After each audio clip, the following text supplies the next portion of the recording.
안녕하세요. 오늘 2024년 2월 27일이고요. 전 iOS 개발자로 취업 준비하고 있습니다. 오늘 취준일기는 45일 차고 오늘은 총 4시간 3분 공부했습니다. 오늘은 이런 식으로 공부를 했는데요. 제가 이제 오늘 3일 만에 돌아왔는데 이번에는 이제 친구들이랑 여행을 좀 갔다 왔습니다. 원래 계획되어 있었던 거긴 하지만 아무래도 그냥 놀고 쉬는 여행이다 보니까 일상으로 복귀하는 게 쉽지가 않더라고요. 그래서 어제도 공부를 못했고 오늘도 길게 공부를 못했는데 느낀 거는 이제 취업 준비 기간 동안 앞으로 남은 기간 동안은 쉬고 노는 목적의 1박 2일 이상 여행은 가면 안 되겠구나 그런 생각을 했습니다. 이제 오늘 한 거 정리해보면 오늘은 이제 앞에 거 복습도 하고 길게 못했습니다.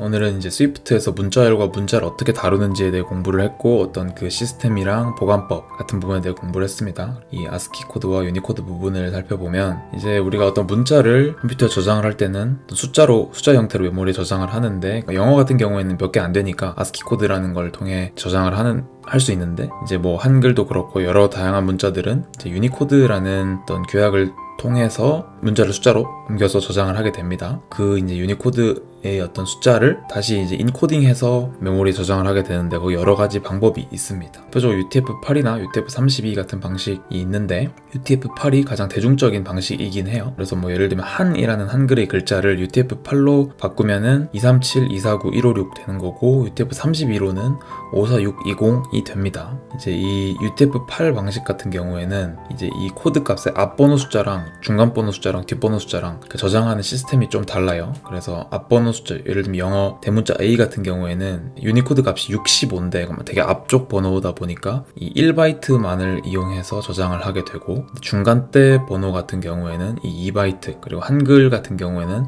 이런 식으로 한 같은 경우에 아까 뭐 54,620번이었죠. 그거 같은 경우에 이렇게 3개로 잘라서 나름의 어떤 체계를 이용해서 237, 120, 156 이런 식으로 저장을 하게 됩니다. 그래서 요거는 또 3바이트 이렇게 저장을 하게 되죠. 그래서 이제 UTF-8 방식이 좋은 점은 어떤 문자라도 이제 가변적으로 인코딩을 하기 때문에 이제 앞번호 숫자 같은 경우에는 그 메모리 공간을 절약을 해서 저장을 할 수 있고 UTF-32 같은 경우에는 그러니까 앞번호의 대문자 A 같은 경우에도 이제 4바이트를 소모를 해서 저장을 하기 때문에 이거는 좀 메모리 공간을 많이 사용한 단점이 있는데 어쨌든 스위프트에서는 UTF-32 방식으로 사용해서 문자를 저장을 합니다. 하나만 더 알면 좋은 점은 스위프트 방식에서는 이 한이라는 글씨랑 그리고 이제 히읗, 아, 니은 요걸 3개 더한 글씨를 똑같이 인식을 합니다. 그래서 카운트를 해보면 둘이 똑같이 1카운트로 인식을 하고요. 그래서 이 부분 좀 주의를 해야 되겠습니다.